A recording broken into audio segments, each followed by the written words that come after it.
ruins everything. That's not the episode we're going to be talking about today. Welcome. Another time we'll talk about menstrual cycles and birth control. Yes, we'll have Carrie back on to talk about that. Welcome, you guys. What an awkward way to start a podcast, but welcome back to Resident Skeptics. Now, there might be a couple things that you notice. One, this is not Connor. We have had her on before. This is Carrie Olinski as a very special guest. We loved having her on, that we thought we would bring her back as a substitute co-host because Connor cannot be here today. So we hope that you enjoy that. And you might notice that my voice is slightly deeper, maybe a little bit sexier. That is because I have recovered from the flu, but did not stop me from being here today. Yeah. So don't worry, I'm not contagious. Yeah. Carrie is fine. We're just having a Phoebe moment. That's what you're having. Phoebe moment. What's from that? Friends, where she got sick and then she had this like really raspy, sexy singing voice. Yeah. I don't know if you've ever watched Friends, but no, never. That was kind of something a roommate and I did in PA school. We would come back and watch one episode of Friends just to kind of breathe after 8 hours of constant lectures. And it was one of those episodes where she got this really sexy voice and was able to sing phenomenally. Wow. So I won't be singing for you guys today. You probably don't want that. But we have a ton of stuff to cover. We've had a lot of guests on recently, one of which being Carrie. So we haven't had a chance to catch up on all the news that's been going around. I mean, we don't have time to cover it all, but a lot of things we want to cover. We're going to cover the midterms. We're going to talk about Trump. We're going to talk about Balenciaga. We might even talk about Kanye West. We'll just kind of see how this goes. Yeah. But welcome to another episode of News Corner. And we're going to start off with what on earth happened with the midterms. That was a thing. Yeah. Because we were thinking, a lot of Republicans were thinking, man, it's going to be a red wave. We are going to we're just going to totally take over the House. We're going to take tons of seats, and we're going to take back the Senate. Yeah. Not only did we not take back the Senate, we're still obviously waiting on that runoff race with Herschel Walker and Warnock, but we barely took back the House, which was not at all expected. So I just kind of wanted to get your thoughts on this as well, about what on earth do you think happened with this election that caused us to not experience a red wave, but more of just this kind of red trickle, through a broken faucet. And that's kind of how it felt. Yeah. It was incredibly disappointing. It was really, really disappointing. I think that, especially in the local elections that we saw, I was able to help a few of the local candidates, and I'll just not name names, but just locally. And I think there might have been sort of an oversight in terms of the unaffiliated voters. I think a lot of us thought that the unaffiliated voters were going to vote Republican. And in fact, I actually questioned whether or not they voted Democrat. And so there could have been this sort of preset mindset that, unaffiliates are going to vote. I think nationally they might have voted more Republican. I don't know that statistic for sure, but at least locally in Mecklenburg County, they didn't. And from what we can tell. And I think a lot of the data and what we're seeing nationally is going to be coming out in the next couple of weeks, because we're seeing, even with locally, I know you didn't mention it, but Elon Musk and how government have we can talk about that too. A tie and how they were interceding with the First Amendment rights and how that played into candidacy and everything like that. So there's a lot that's going to be happening and sort of, I'm hoping to unfold over the next couple of weeks. But right now we obviously are still seeing consistently that there's been issues with voter fraud. Sure. And so how that plays into this, I haven't deep dived enough into it, and I know there's conspiracies out there, but we are seeing evidence and truth come out that there's been issues with not only voter fraud, but the votes in and of itself have been taken, in lack of a better word to say, but Well, we have Maricopa County. That's kind of where I was thinking about. Right. So I think, you're touching on a couple of different things here. You're touching on some level of voter fraud, which again, I believe there's probably voter fraud or some sort of voter tampering in every election. To what extent, we don't know for certain. And so it's not, for me at least, it's not a tangible variable where I'm like, I can really grab really grabbed hold of that on a national level. But somewhere like Maricopa County in Arizona, where they had, 30% of their machines like malfunction, that's kind of a problem. Like that's really, really sketchy at this point. In regards to other counties across the nation, we don't really know at this point. Yeah. And I think you brought up a very good point about unaffiliated voters, and I'd also add into that independent voters. My partner, he's an independent, and so, he kind of talked to me, and he was like, I don't really like the Republicans a ton with what they're doing. I don't like the Democrats either. Mm-hmm. And so and he said this before the election came, before we had the midterms. I was like, okay, whatever. And so it comes, and sure enough, the Democrats really didn't win, and the Republicans didn't really win. Like it was kind of like a stale, almost like a stalemate, because the Democrats are not doing good stuff. Like it's really obvious that their agenda isn't working, but then something's gone really wrong with the Republican side. And so I got to think, if you're an independent, like what my partner said, I was like, that's pretty accurate. Like if you're trying to get the independent vote, they don't know where to go. They don't like either side of what they're seeing. And so they're just kind of like, we don't know what to do. And that was kind of one of the things that I thought about when it came to this election. And we talked, and this was another thing I want to get your thoughts on. We talked about this with Tyler Lee, who is one of the House candidates that we ended up interviewing. Awesome guy. Wish he would have won. Yeah, me too. Yeah, I mean, but that one, we were watching the results all night, and it's such a blue area that would have been awesome if he had won. Yes, it would have been awesome. Yeah. But still an awesome guy, and I kind of expressed to him an issue that I was having within the Republican Party, where it feels like there's this split that's happening where you have some Republicans that really think that Trump endorsement is going to be it. Like that's what's going to give them that ticket with those Republicans. And I think with some Republicans, maybe, but for independents, I don't think so as much. But anyway, in the Republican Party, then there's also people who are not super happy with Trump, with the way that he handled January 6th and the messaging, his PR messaging that came out, which was very odd, and whether or not you agree, if you love Trump or not, like it just wasn't that great. And so I kind of told him, I said, I'm concerned because I think there is this tear that's happening internally. Yeah. And I feel like the midterms might have been a result of this happening, where we can't get people to kind of, within our own party to agree, like we're fighting within ourselves. I don't know what your thoughts are on that. Yeah, I was actually just talking to my dad on the way over here because I wanted to get sort of we haven't gotten to talk about his thoughts on Trump candidacy, and I wanted to get sort of he's part of the boomer generation, and so I wanted to get a boomer generation point of view. I do agree with you. I do think that there is this split that's happening in the Republican Party, and I think there's very true MAGA, very, pro-Trump and want him to run again and are going to vote for him diehard fans. Right. And then you have a lot of Republicans, and I think it spans all generations for both, pro-MAGA and Republicans who are not pro-Trump.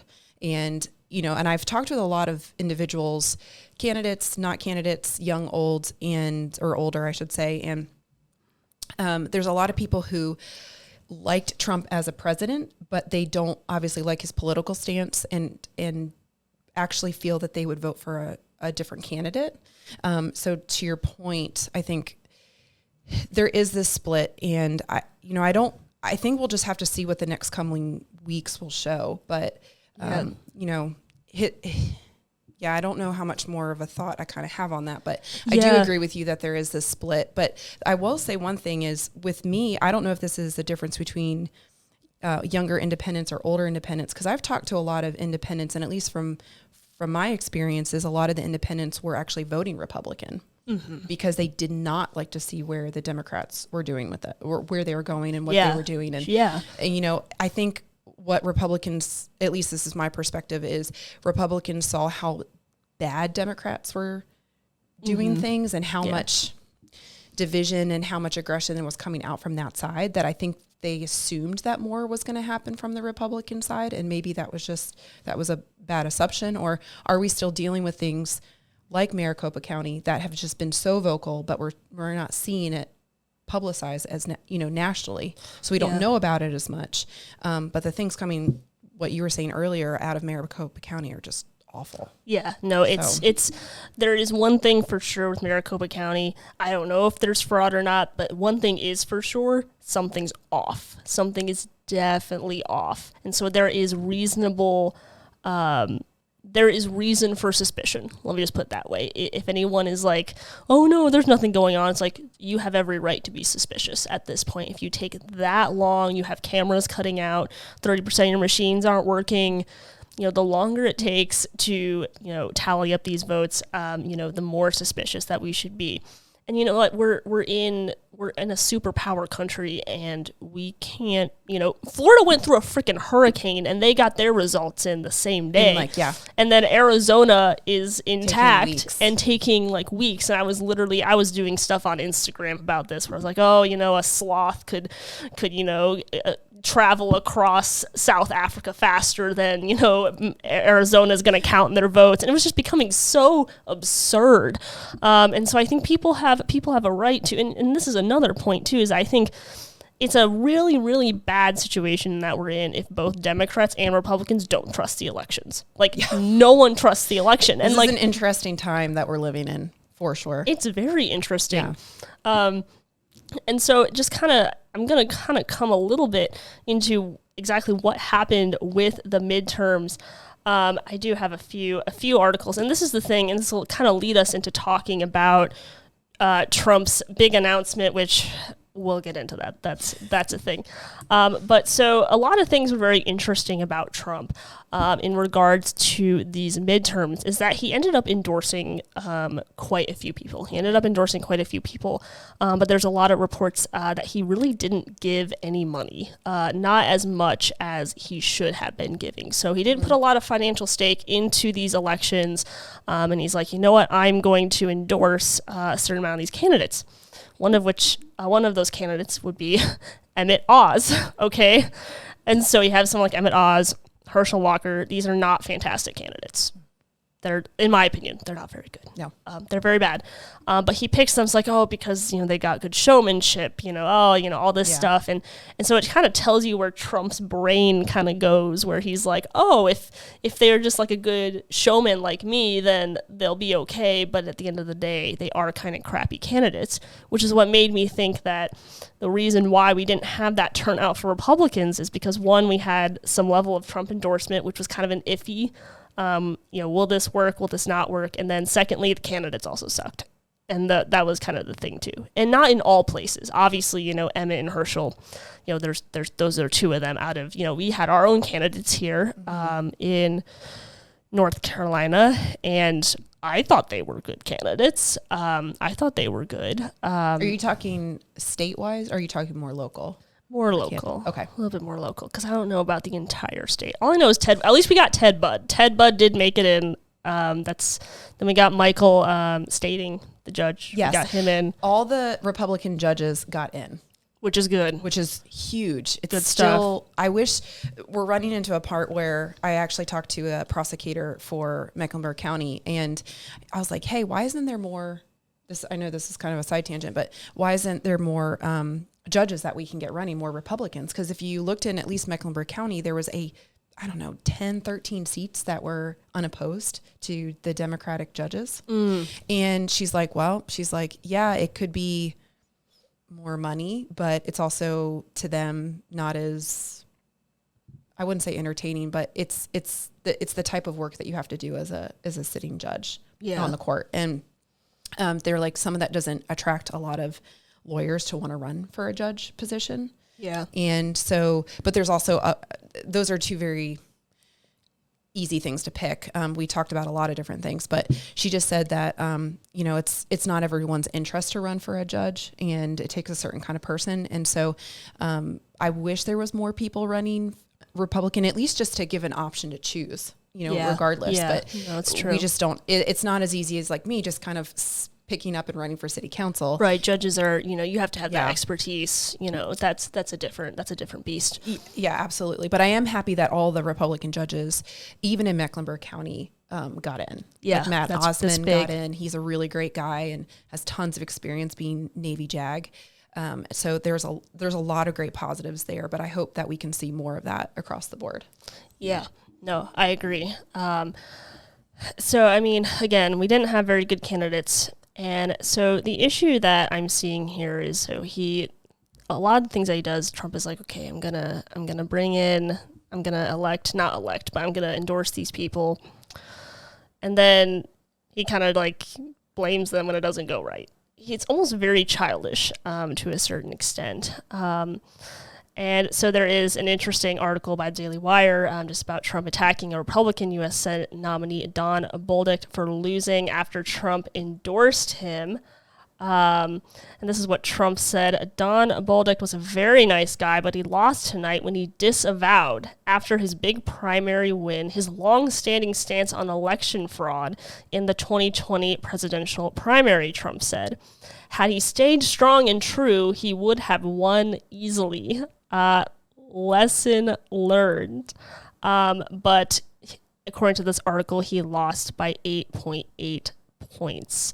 And this kind of gets into another part of the why is it that Trump's endorsement is starting to lose its flavor. It's starting to lose its hold. And I think a lot of that has to do with the fact that Trump, as there can be two things that are true at the same time. Trump was a good president, and he also probably shouldn't run again. Those could be two things that could be true at the same time, but we'll get to that in a second.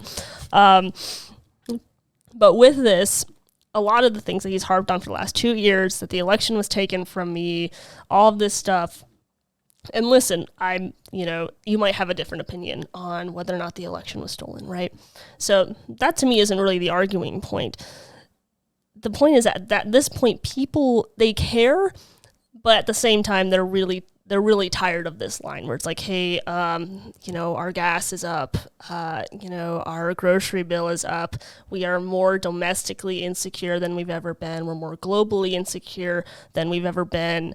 They're trying to trans our children. Yeah. And you're still harping on this election. That's all you can do. And clearly it's not ringing a bell with voters, even if it's true that the election was stolen. So we grant the conclusion that it was stolen.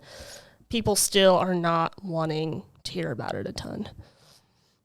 I think it just depends on what population we're talking about, right? Like if we're dealing with diehard MAGA people, then they're going to go along with it, and Carrie Lake was one of those, I thought was a fantastic candidate. She was a good candidate. She was. And proved to go against a lot of the things that were getting thrown at her. But she was one of the candidates that were, was very pro-election, stolen, and she lost. Now, granted, probably not the best example because we just talked about how Arizona was totally screwed up. I'm still not sure if she actually lost. Yeah, I don't think she lost. I really don't. But we'll see how that all pans out in the next, several weeks to a couple of months. Which is insane. This is insane that we even have to wait that long to figure out. It's ridiculous. And there's a lot of obviously issues and contradictions from Katie Hobbs and everything like that. But to digress, I think it just really depends on the population you're talking about, because what we alluded to a little bit earlier was you have your diehard Trump fans who are always going to believe that the election was stolen. And then you have I feel that there's a mix of generations, but then you have those maybe moderate Republicans who maybe thought Trump was an okay president or agreed he was a good president, but didn't like all the PR, didn't like how he was divisive nationally, whether that was to his own issues or not. Yeah. And they don't want to see him run again. It's sort of like, hey, let's go past the Trump era and let's move on to the new, almost like new blood. Right. And, I think, so I think it just depends on who we're talking to. Sure. Regardless of what people think, if the election was stolen or not stolen. I don't know how to really answer this question. I've gotten this multiple times in my own candidacy of whether or not I think I had like 4 or 5 questions or emails of, hey, do you think the election was stolen? And, I think with it, there's so many issues that came about from that with all of that being 100% perfect, we'll never know. But I do think there's inherent errors that led to seats being stolen, but where that is across the board, I have to do a the deeper election dive. was rigged for sure. And It was we absolutely know that rigged, was rigged. yeah. And Elon releasing all these First Twitter. Amendment. Yeah, we now know. And we knew all along that it was that these stories were being suppressed on behalf of the Democrats and behalf of the Biden team. Yeah. So we definitely know it was rigged. There is no question in my mind Yeah. about that. But Yeah. you're absolutely right in regards to knowing how far this went. We might never know. Are Americans that stupid and hated Trump that much that they voted for Biden? I don't know. I'm sure there's a few. Yeah, I mean, it's there's people that hated Trump so much that they were happy to have a very senile, creepy old man as their president. And that's just how it happened. But there are a lot of Republicans that want to move past the Trump era, and what kind of gets us into our next thing. So, midterms happens, and Trump's like, all right, I'm going to make my big announcement. There it is. There it You got to get one in. Yeah. He's like, I'm going to make my big announcement. All right. And so, he's on Truth Social saying, oh, we did great. And everyone knows that the Republicans did not do well. Yeah. And so it would have made sense for Trump to announce his run. It's like, whoa, we swept the nation. It's covered in red. And Trump comes out and he's like, I'm running again. And we're all like, okay, cool. That didn't happen though. And so he decides, okay, I'm gonna go ahead and announce this because he can't help himself. But what leads up to that, I think, is very interesting. And so he goes after Ron DeSantis at this point. Yeah, which wasn't a good move on his part. Really bad move. He went after Ron DeSanctimonious. It's so dumb. Ron just going after him, basically saying, I helped you win your primary. You couldn't have done it without me. And then he goes after a very, I'd say, moderate Republican, Glenn Youngkin. Like, he goes after Glenn Youngkin. And so this is very odd for Trump, though, because Trump, he doesn't really attack unprovoked. Like, he just unprovoked just attacks DeSantis. He said nothing. He said absolutely nothing that would warrant a kind of attack like that. Well, didn't he go against, Trump, I think his biggest thing is being loyal to him. Right. And if you sideswipe that, you're like a one and done. Sure. And so I think with him, and I should know this off the top of my head, but I don't, but didn't Ron DeSantis kind of go against the election being rigged and stolen? I don't remember. I can't remember. I don't think he made a big deal out of it. Or maybe against the January. I don't think he made a huge deal out of it. That's the thing. I can't remember what he said about January 6th. Something that I feel like I should know, but I can't remember what was said. And I feel like it was maybe around that time that he kind of was like, oh, okay, then we'll go against. There was something where he was sort of to divide. Not, I don't think intentionally. It was just sort of like, hey, I'm going to go my own way, kind of make my own path. And I don't know if it doesn't seem like Trump really appreciated whatever he was doing. I think Trump just doesn't appreciate that DeSantis is getting more traction. It could be. It could be which is an alpha male sort of. Yeah. Well, that's dominance here that we're seeing. Yeah, there's I'm just looking at some of the polls here for Trump. But anyway, Trump does announce his presidency after kind of going unhinged a little bit on DeSantis and Youngkin.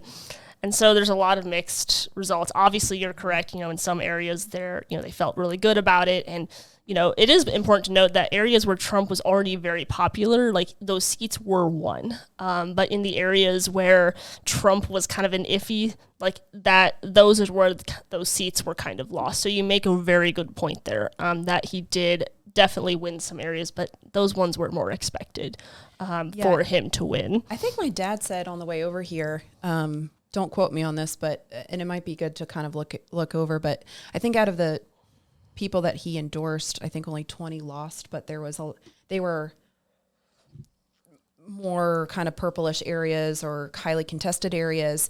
And then you're also dealing with how does the gerrymandering factor into this? Mm-hmm. Because even locally, we're dealing with some of the Democrats that won were in areas where they're like Gaston County has always been super red. But in this year in Congress, District 14, it takes Gaston County and part of Mecklenburg County. They did some redistricting. There's this redistricting part of it, and it's like how much of this really played into obviously this election, right? Where some of those Trump people might have also lost. So I don't know. I don't know the data behind it. It would be good to get a strategist. But you're bringing up a good point, though, is that I think, we can look at all these different variables, and I think they all play a part. It's so intricate. And we can point out some really obvious ones, but the redistricting thing is a big deal. That's something that, Tyler Lee had talked about a little bit, and that the Democrats, they tend to like to do that. And so that can kind of cause there to be a shift in your voter type. Correct. For sure. So Trump's, he's like, okay, I'm going to go ahead and do this. And so definitely looking at some statistics here and looking at an article from The Hill that kind of talks a little bit about some polls that were coming out. It says, quote, both YoungGov and Morning Consult conducted post-election benchmarks, and Trump's fortunes are falling across the board. Morning Consult has the best polling for Trump, but Trump's favorable rating with Republicans edged below 80%, while 61% of Republicans still want Trump to run. 73% of independents don't. Trump's ballot test against DeSantis fell from 48% to 26% advantage pre-midterm to a 47% to 33% advantage. This is down 8 points. So it tells us that that DeSantis, all the polls that I've read have said DeSantis, for now, is starting to rise above Trump. And I think there's also something very important about this. We like to look at the Republicans, but what's important to note here is 73% of independents don't want Trump to run. Yeah, that's interesting. And the independents are the most important to me, because Republicans, you can kind of count on Republicans to vote red, you can count on Democrats to vote blue, but with independents, they kind of help swing things one way or the other. Mm-hmm. So I feel like if you don't have your independents, you might not be able to get where you want to. But I know you know a little bit more about kind of the way that independents work and the way that Republicans work just a little bit better than I do. Yeah, I don't know. I don't know what the independent voter is overall across the country. Do we know that? I don't know. Is it one? I can't imagine. What are you looking for? What's the overall percentage of independent voters in the nation? Let me look. I can't imagine it being in double digits. But I almost question really at this point, and I think this was a shift over the last couple of years, particularly since the 2020 election, is really I think it's the unaffiliated voters, which is really going to make the impact. And an article I read in that unaffiliated voters is you have to look at obviously certain demographics. Like I read an article just earlier this morning when they're talking about the runoff between Warnock and Herschel Walker. They're actually really pushing I forget what the acronym they called, but I think it's called Asian American, it's AAIP. I don't remember what it stands for, but it's essentially this Pacific Islander. It might, Asian. It was IP, I think, versus PI. It could be PI, because that would make more sense with Pacific Islander. But they're going after this demographic that has grown tremendously. But they tend to vote more Democrat. So that doesn't really kind of prove my point any. But I think at least what we're seeing here in Mecklenburg County, and I think over nationally, is the unaffiliated voter. Because to me, at least, they're going to be split either way. Yeah. Their unaffiliated voters are Republican voters or conservatives who wanted to step away from the Republican Party because they didn't like to see what was going on there. And then you have the same thing from the Democratic side. They're Democratic voters that did not like where the Democratic Party was going. Right. So they're just like, well, I'm just going to come unaffiliated. And it's actually interesting. A lot of voters that when I went door to door for my campaign, a lot of people thought they were independent, but they were actually listed as unaffiliated. Oh, interesting. Yeah. Very interesting. I've had, I think, at least 4 or 5. And they're like, yeah, no, I'm listed independent. And I'm like, are you sure? Because I get to look at, there's kind of a list and it lets us know, what houses you're going to, if they're independent or unaffiliated, just which party.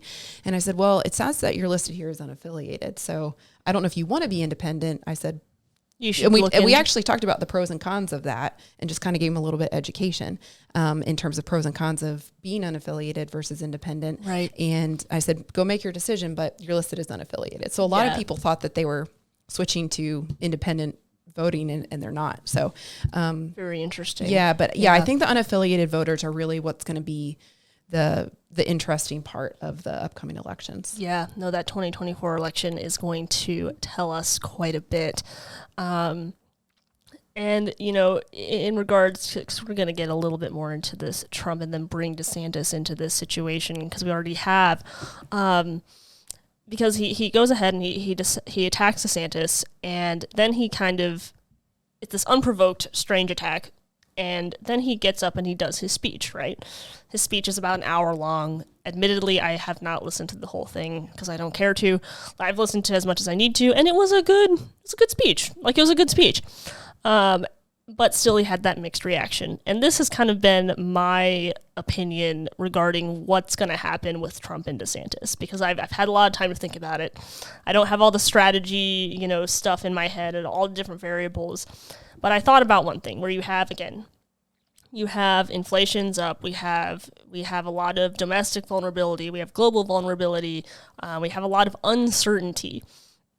There's one thing I think is true. Both Biden and Trump represent some type of chaos. One type of chaos is much worse than the other, granted, because Biden has created this chaos, his administration has, for the most part, especially with Afghanistan, and then the boldness of Russia to go forth, and then who knows what's going to happen with Taiwan and China.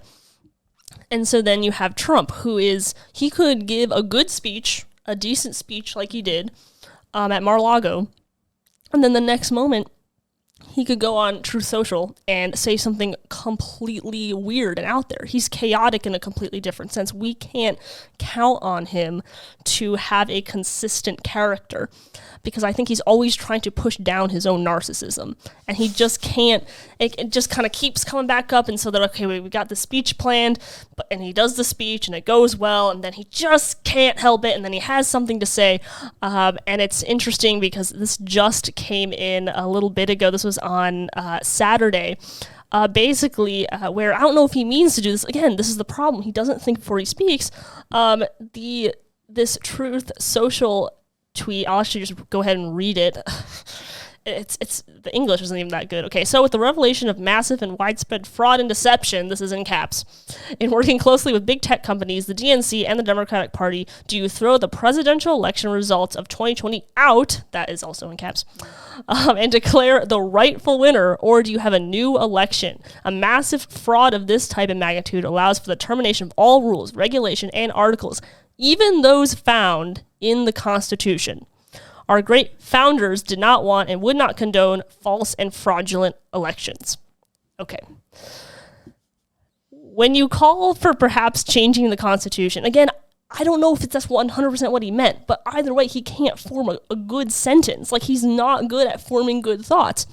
And so when you have a nice speech and then you have something like this where you're trying to make sense of it and you're not really sure, either way, would have done a bit of a better job. You can take a better look at it if you want, Carrie. But he represents a level of chaos and uncertainty where he's asking all of his voters to do all these things for him, where in the past he's like, no, I can do these things for you. Now you take a look at someone like DeSantis, all right? So we're in this chaotic situation, a lot of uncertainty. DeSantis, we can count on him to be steady. We can count on him to call out the bull crap. We can count on him to put forth legislation. So in a time of uncertainty, who are you going to go to? As a Republican, unaffiliate, or independent, even a Democrat? Are you going to go to Trump, who you don't know what's going to come out of his mouth the next day? Or are you going to go to DeSantis, who, is pretty steady, pretty calm? He doesn't have the same track record as, being president of the United States as Trump does, but people have a short memory and they're like, we see DeSantis right now and we see what President Biden's doing right now, and we like this.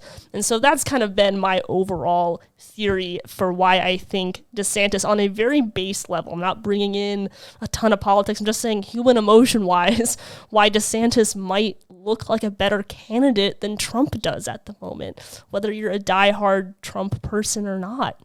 I mean, he's America's governor for a reason. He is. Right? He is, yeah. And he's doing a good job for now. Like, I hope he doesn't get cocky. I hope it doesn't get to his head. I hope that he keeps it cool. I hope that, Trump provoking him does not lead him to say anything to essentially play in that game, right? Of engaging kind of the same, childish, boyish behavior that Trump has. I know it's a long-winded explanation, but I feel like that kind of sums up how I feel about the whole thing. Yeah, I was looking at potential candidates for the presidency. Like I know Chris Christie, Mike Pence was listed. Tom Cotton. Oh, I didn't realize he was listed as a Well, I don't know if he's listed or not. Well, it's all talk, right? None of these people I'd like to see it. him. I'd like to see him run. I mean, I like Tom Cotton too. Yeah, but I think obviously the two front runners are gonna be Trump and DeSantis, and if DeSantis even wins, I had an interesting thought that was posed to me earlier, was whether or not, or maybe Ron DeSantis isn't really making his candidacy because would he be on the same ticket as Trump?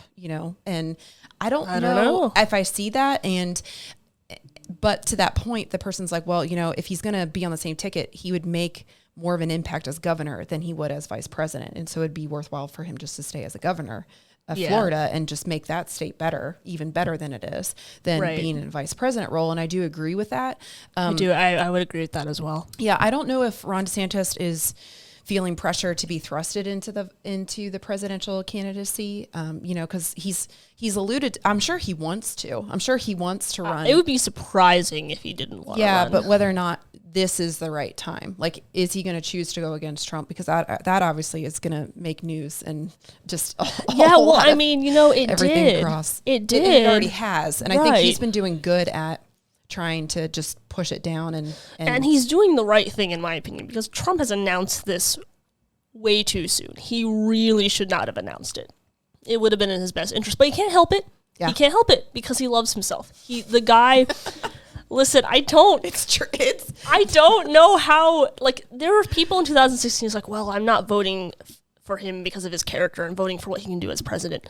And listen, I partially agree with that, but the Trump that we see now is the Trump that was always there. It's the same Trump. He likes himself.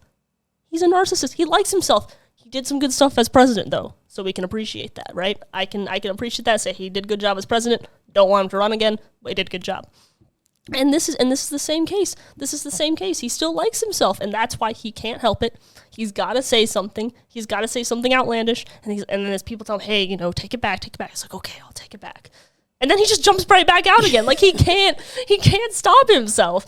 And so you have a president or a former president, I guess, that can't control themselves, and that's a problem. And he's done some good stuff on the world stage too, which, I mean, there's been some really funny tweets where he's gone after China and told them what he's gonna do to them, and which honestly I absolutely loved it. But I think DeSantis has the same bite with more self-control. I agree with you completely. And I think that's what people are going to want at the end of the day. I think he would appeal to more of the mass of the conservatives, regardless if they're unaffiliated, independent, or Republican.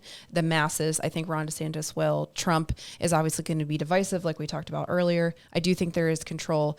This is my own speculation, and this is kind of just what I observe. And obviously, I don't know either of them personally, and would love to get your comments too about how you think about this as well. But Trump, there's a lot of questions also too of who Trump is surrounding himself by. Earlier on in the presidency, there was a lot of very faith-oriented people that were surrounding him. And I still think throughout his presidency and now there's still a lot of faith-oriented people like Ben Carson, and there's some other very huge leaders that were very faith-based and Christians and praying for him. And he would have prayer meetings during his presidency and things like that. But you also have some very questionable people that have surrounded Trump lately too. And the one thing I really appreciate Ron DeSantis is, even though you don't know how his marriage works, you do see that there's a very, from what I've read in articles and you kind of see him on stage, and again, this is all speculation, but there's a huge team orientation between him and his wife. And yeah, he's kind of reported that like his wife is kind of his closest advisor to a certain, right. And she's gorgeous. Well, yeah. And she's she's battled cancer, and right. and so there's, when you see that sort of team and you go through something like cancer, especially in a marriage, you come out so much stronger. Like, yes, it can be obviously hard, and it can be divisive for some couples, but it also can be a huge strength. And I think that poses so much wisdom and I don't know if tenacity is the right word, but there's so much there that I see from a marriage perspective and a team orientedness coming from that I'm not saying that Trump and Melania are not team oriented and things like that, but I might be getting some comments here from this, but I think she takes more of just sort of a supportive role with him. Yeah. And again, I think that there's total pluses to that, and I'm not negating that or saying anything bad about it, but there seems to be more of a team orientation with Ron DeSantis, even though he is that leader and Trump is that leader, but there's more of a supportive role for Melania, and at least that's what I can see. But to me, speaking out from as a woman, as a wife, that to me is what I see. And so I do see that Ron DeSantis is more even keel, like you mentioned. Yeah. I don't know if that's the cause, but I just see that being a huge advantage. Well, I think you've brought up a really, really good point, because one of the things that we do see in our culture, and I'll tie this back to what you're saying, is this drop in marriage, or the importance of marriage. We see that, it was kind of funny. We were talking a little bit about birth control before this started, but the birth control pill, that changed everything. It changed how we saw sex and what it's connected to. And so, we have, and marriage is kind of the nucleus of society. And, as we've watched marriage become less important, we kind of watch society break down a little bit. And so I think having a strong marriage, I don't think DeSantis and his wife are believers, Christians, to be more accurate. That doesn't mean that you can't have a good marriage if you're not a Christian. But they have a strong marriage, and I think that's a good signal to the rest of the world, and to that as well. He's also, I have a bit more respect. It's not always the case, but I do have a bit more respect for people who have served in our military, and understand that. And so I know DeSantis has served in our military, and he also has a good track record as governor. And so he's also younger. He's also younger than Trump is, and so, I think, I'm going to go back to something that you said. It's really a question of, is this the time? And I think that can't be seen yet. I don't think we're going to know. Like, is this the time for DeSantis to run? Because there's also been some hints of, like, maybe he should run in 2028. Yeah. I don't want him to run in 2028. I want him to run in 2024. That's because I feel like our country is in such a dire place. Now, if you... Or he runs in 24 and 28. Yes, that's true. Yes, I do want him to run in both. That's true. But just kind of giving a closing thought to this, if DeSantis and Trump go against each other and somehow Trump, gets the nomination, I would vote for Trump over any of the Democratic candidates at this point. But, I'm going to fight like all get out, because I'd much rather have DeSantis at this point than Trump. And I guess, what happens next? 2 years is a long time for a lot of things to happen in the election cycle. So, I'm going to, just, cross my fingers. Don't hold me on any of this, but I think that this is probably not a super bad opinion that I have here, if I do say so myself. But I agree. I think if Trump, I think Trump did a great job. I think he was a great president. Yeah. he even said, and I think I mentioned this when I did an interview with you, is he would give himself an A for presidency and like a D for public relations. And I think that's pretty accurate. You know, and I think I appreciate his honesty in that regard. Like, again, like there are good qualities about Trump. Trump is not an all horrible person. He's not. It's just that the areas where he needs to be stronger in are the thing that's going to take him down. I mean, there's polarities in what we're dealing with. And Ron DeSantis, if he chooses to run, is a little bit more even keel. I think he does dominate in some things that Trump dominates in, and he pulls up that, you know, middle ground in terms of public relations and how he talks and things like that. I think he is a very strong candidate. They both have pros, they both have negatives, some more than others, but as a whole, I think if either ran, I would vote for either one. Yeah. And I mean, and I think one area that Trump might attack DeSantis on a more practical level is his lack of foreign policy experience. That is definitely something that I could see Trump doing, and it makes sense. Again, pros and cons. Some inexperience, but not every president had a good foreign relations that we had. So this is true. This is very true. But Trump did some fantastic things in Israel, the Abraham Accords, putting our embassy in Jerusalem. Just fantastic stuff. Really, really pleased with that. And that's not just thanks to Trump, that's thanks to his amazing administration. Again, he surrounded himself with some good people. And so, again, we can appreciate that. So we are going to jump in a little bit more into the culture, which matters, I think, quite a bit. There is a brand out there, in case you live under a rock, it is called Balenciaga. It is a high-end fashion house. Owned by Adidas. Yes. Owned by Adidas. And they decided that they were going to do a new campaign. And in this new campaign, I'm gonna bring up this article here. You guys won't be able to see it, but if you guys go online, the one thing I am disappointed in, I'm going to tell you guys in a second, these ads have to do with children. And these articles that have covered, unless it's like Daily Wire or Breitbart or something like that, they have not blurred out these children's faces, which is what they should do. And so I'm very disappointed in that. But basically what happened with this ad scandal is that we have, and I'll just kind of describe it for you guys. We have children, they look like they're about 3 or 4 years old. And they're standing in a middle of a room holding these very creepy, might I add, teddy bears that look like they're wearing BDSM attire. And they're just standing there holding them.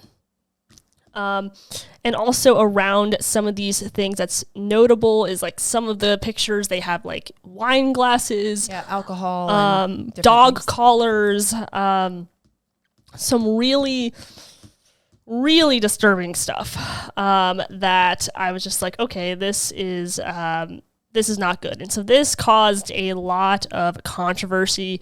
A lot of conservatives were upset about it.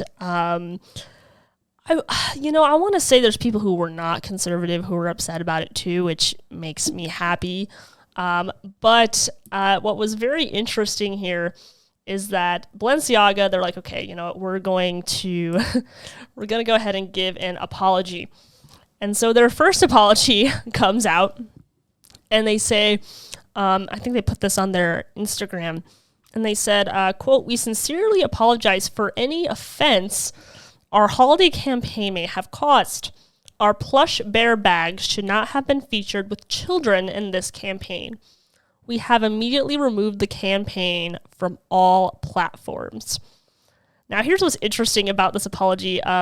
We sincerely apologize for any offense. It's kind of the same as me saying to you, I'm sorry you feel that way. Yeah, I'm sorry you feel that way. I'm sorry you feel that way. Sorry you feel that way. But it's really a way of saying, like, the problem's really on you for feeling offended. Yeah. We're sorry that you didn't like our BDSM bears. Right. It's like, I'm sorry. But that's your problem. We're sorry that you didn't like children playing with them. Yeah.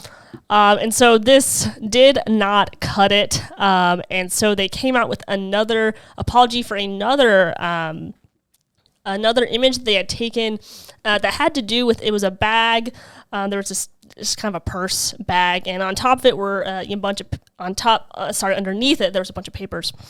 And one of the papers had to do with a porn case, and apparently, with this case, apparently a Supreme Court case. It was a Supreme Court case, and I'm a little bit fuzzy on the details, but what I do know is that they brought this case forward saying that, this, protection law for children doesn't allow us to be as creatively expressive as we'd like to, in regards to child porn. I don't even know how to. So anyway, Supreme Court, they were like, okay, yeah, we agree with that. And so it was a very interesting image. But anyway, here's what it said for that apology, and I'm going to explain why we're going to talk about this in a second. We apologize for displaying unsettling documents in our campaign. We take this matter very seriously and are taking legal action against the parties responsible for creating the set and including unapproved items for our Spring 23 campaign photo shoot. We strongly condemn abuse of children in any form. We stand for children's safety and well-being. What a cheap apology. I'm going to tell you why I think this is cheap. I'm a photographer myself, all right? And so I'm a much smaller photographer, but I tell you what, when it comes to these types of campaigns, everything is running through someone. Right. There is no way that none of that was purposeful. Right. It was basically them saying, haha, we can do this if we want. They go off and they do it, and then people get upset. And then they're like, oh crap, people are actually upset about this. We need to backtrack. Right. Yeah. And that's pretty much exactly what happened. Now, again, this one is a little bit more personal for me in regards to, they had people that were coming after the photographer. And so I don't have the exact source about it, so I'm going to paraphrase. And the photographer eventually responded. And what this photographer does is he goes around the world and he takes pictures of kids. It's not in a weird way, but he takes a picture of kids in their room with all the stuff that they like to play with. And they're very cute images. I've seen them. They're cute and they're nice. And so very similar to these Balenciaga images, they look a lot like that, but just obviously with much worse items. And so, he issues his statement and he says... Which makes it a little bit questionable if that guy's going to keep on doing that type of... you wonder about future people that are going to be allowing him to be around kids and all their stuff. Anyways. Right. Yeah. No. With allowing this, like, oh yeah, this is normal. Right. And so anyway, he gives a statement. I think he's telling the truth. And he says, listen, I don't have any control over what I shoot. I'm there to light the scene. And he's correct on this. And this makes sense. And he says, all I'm there to do is to light the scene and take the picture. And I said, okay, this is fair. But you always there's no way as a photographer, you have no idea what you're shooting. This photographer must have already known somewhat of what he was shooting. He had to have known a little bit about the campaign, and he had to have known a little bit about his models. He wouldn't have just shown up and then suddenly, oh, wait, what? There's children and there's all these weird things, you know? And here's my point. The point here is, to a certain extent, I think there's greed, where I blame this photographer because he could have walked away. Yeah. If I'm a photographer that has enough conscience, if I walked in on a scene, no way I'd shoot it. No way. Yeah. Absolutely no way. And so while I think he's telling the truth, I think that he was still cowardice in the long run because he still chose to shoot it anyway, even though he probably was just justifying it in his head. Like, I'm sure he found a way to make it okay, but it wasn't okay. And so I just wanted to make that as a side note. But and Carrie, you're a mom and you have your second one on the way. What are these parents thinking? I don't know. I really don't know. I don't. Okay, yeah, the kid themselves was not. They were not in any sort of dress, but to put them in holding this bear and like all the alcohol around them and like just the imagery, I don't understand how you'd be okay with that, even for an obscene amount of money. Like, I just don't understand it. I would never, ever, I don't even really wanted my daughter when I was campaigning on social media for her picture. Yeah. I'm a little bit different on that. And so to thrust someone or a child into something like this, to me is just, I don't understand where parents are okay with it. I just can't fathom that. Well, I think there's a certain level of, I think it comes back down to greed. I think that these parents are profiting off of, obviously they're profiting off of this photo shoot.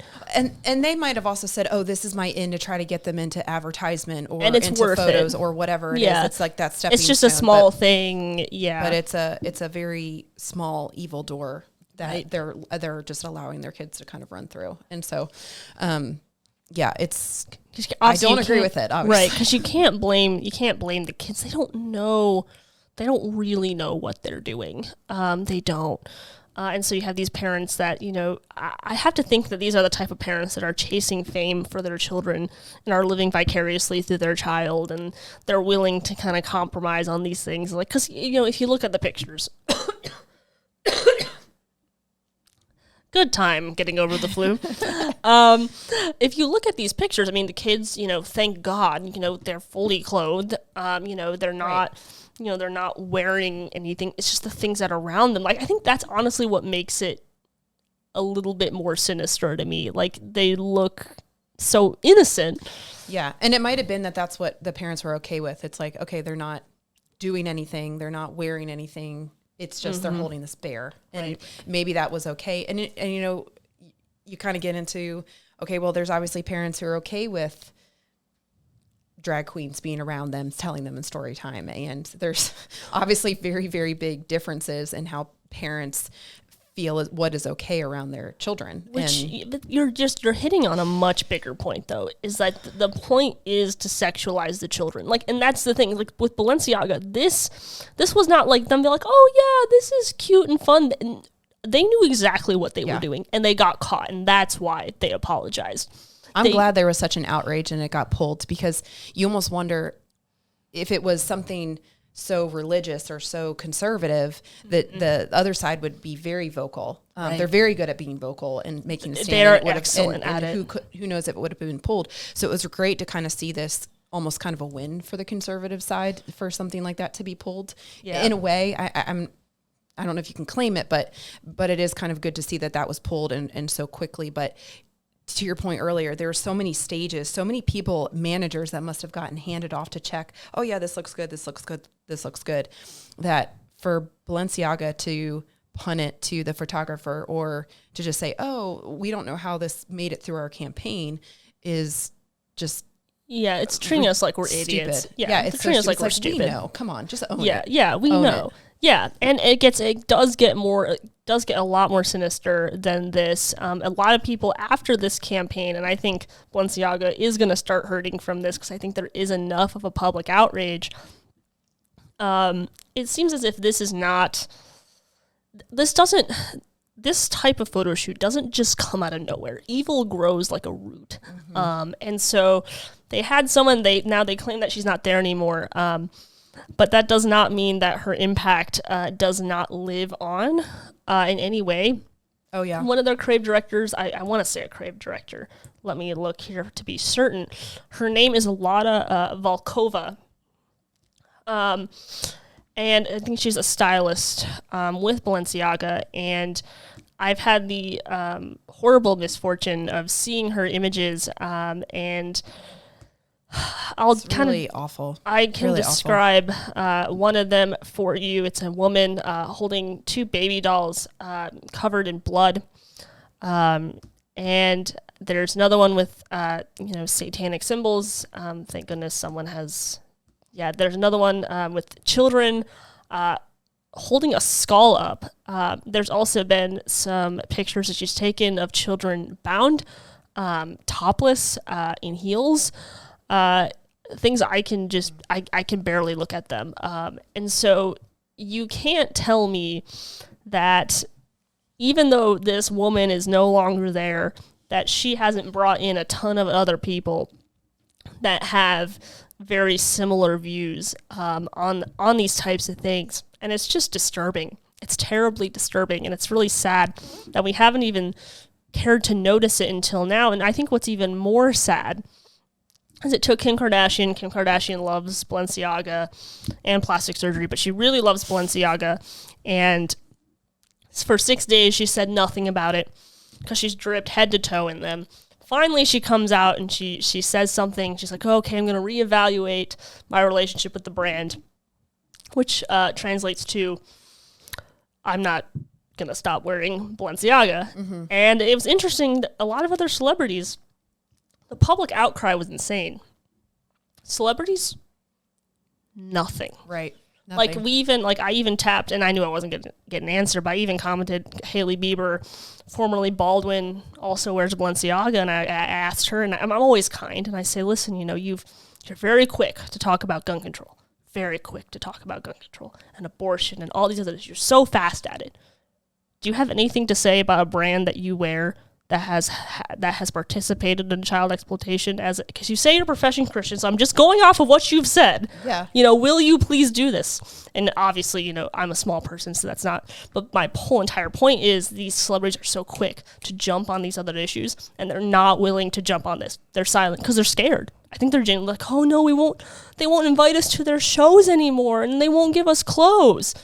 It's greed. It's all greed. It's all greed and power. And that's why these celebrities won't say anything, in my opinion. I think there's truth to that. I mean, it's disappointing where Kim Kardashian, I think I was reading something else, and it had her tweet quotes of, as a mom of 4, this is really disturbing, and this is unsettling to me. But then she's like, I'm going to reevaluate. It's like, no, walk away. If it's really disturbing to you and you see that there's an inherent issue here, walk away. Because she doesn't actually mean that apology. And no, I don't think so. She doesn't mean it at all. And you know what? It's so sad is that if she actually walked away, she'd probably get praised for it. Oh, yeah. She would get praised for it. Yeah. But unfortunately now I think she's going to decline. Balenciaga is going to, I don't even know if I'm saying that right. Balenciaga. But whatever. Yeah. Whatever they're going down. Adidas, however you want to say it. I think they're going to go down. And I think rightfully so. Because what was her name? Lada Volkova. This might be getting into not a topic you want to talk about on podcast, but I will. You can say whatever you want to say. It's fine.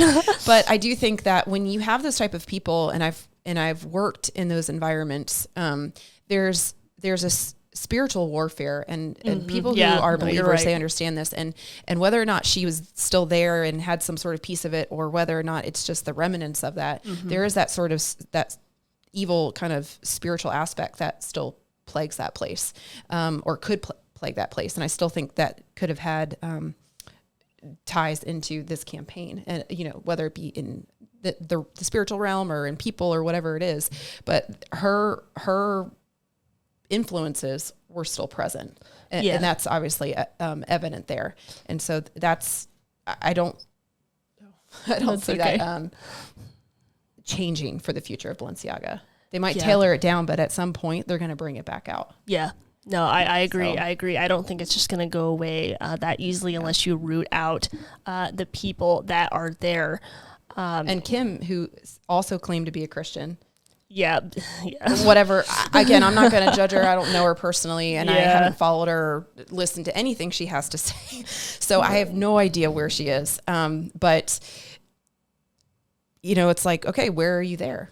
Yeah. Where are your thoughts? It's coming from multiple different areas, from a spiritual perspective, obviously from just a straight moral perspective. Yeah. Yeah. No, I agree with that. I agree with that fully. And I think Kim Kardashian, you can tell where her God is. I don't think she's a believer. I don't think she has any fruits of being a believer. Yeah, I agree. So that would just be my thoughts on that. We are just about out of time. I feel like we've covered a lot, and we still haven't even dented everything that we wanted to. But that is it for today's News Corner. We're going to be bringing these back throughout 2023, as well as keeping on with having some amazing guests. You're not going to want to miss out on them. They're pretty great, and we're really excited about them. So make sure you check us out on Facebook, Instagram, YouTube, Rumble, if that is your thing. You can make sure you check for updates. If you have any questions you want to send us or inquiries, you can send it to residentskeptics@gmail.com. Carrie, thank you so much. Thanks so much for having me. This is so much fun. Yes. Always good to have a guest come back as a host. Oh, emotions. And don't worry, Connor and his dry sense of humor will be back with us next time.